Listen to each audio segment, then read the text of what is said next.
In this video, we'll be looking at how to conduct a consultation about women's sexual health. First off, we begin with the history.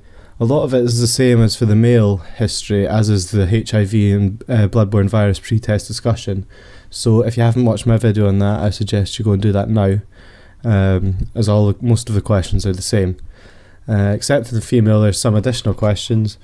You'd want to know the details of the female's menstrual cycle, the length, how long she bleeds for, if it's regular, etc., and the date of the last menstrual period. You also want to know what methods of contraception they are using, if any, and the date and result of their last smear test. And then also briefly want to cover major obstetric and gynecological history as well. Due to the anatomy involved, the female-male examination is slightly different. For a female, it's performed in the semi-lithotomy position with a chaperone of the same sex as the patient. So we start off inspecting the oral cavity, see if there's any lesions in there. You can take some material for NAT testing of gonorrhea from the oropharynx if the woman has a known sexual contact of a partner with proven or suspected gonorrhea. She has a presumptive or known diagnosis of anogenital gonorrhea.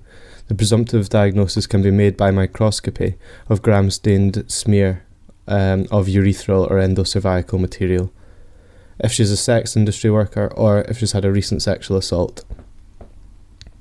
If there's a high suspicion of gonococcal infection, such as attending as a contact of someone already with gonorrhea, oropharyngeal, endocervix and rectal swabs should be obtained for gonococcal culture.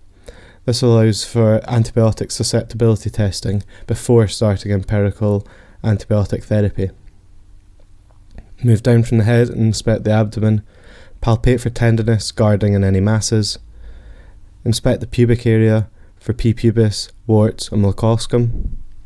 And palpate the inguinal nodes for any pain or swelling. Move down, inspect the labia majora, minora and interoitus.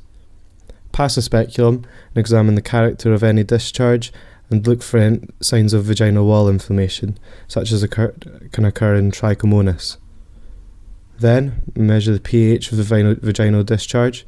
It's normally less than 4.5, and a diagnosis of bacterial vaginosis can be made if it is more than or equal to 5 pH.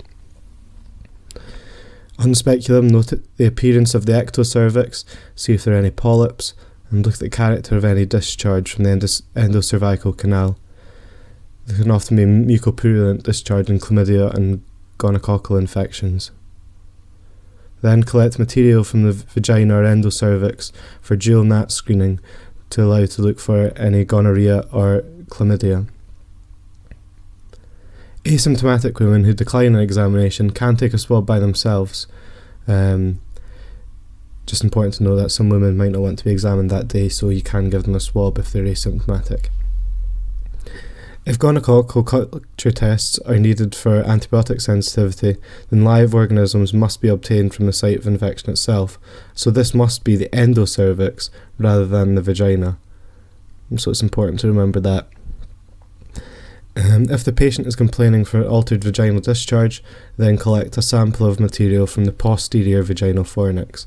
This will then undergo gram staining, which can show gram-negative or variable coccobacilli and clue cells in bacterial vaginosis, or spores and hyphae in candidal infection.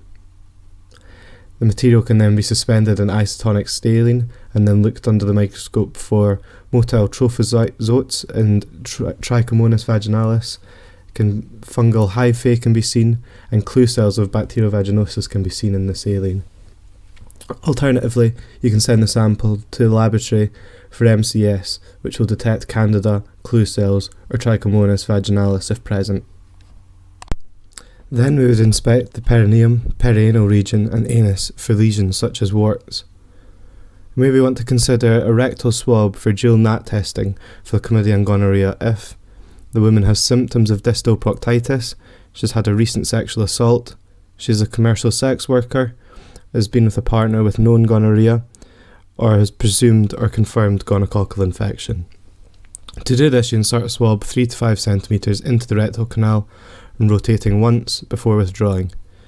In those at high risk of gonococcal infection, as before, a perform additional swabs for gonococcal culture for antibiotic sensitivity testing.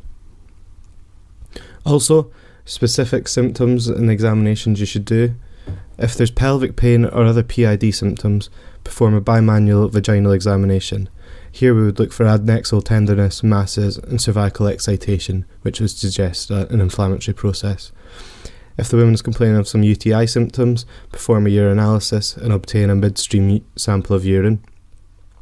And if the woman is at risk of pregnancy, perform a pregnancy test on the urine also.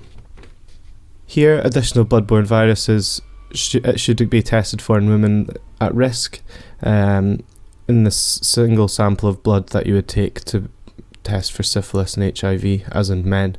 As I said before, I'd watch the video for men because all of the indications for testing for hepatitis A, B, C and A are all the same for women, and the same for men. If the tests come back and the woman hasn't had any exposure but is having ongoing risk of hepatitis B or A, it's good practice to offer a vaccine to her for that, just to minimise the chances of her contracting those infections.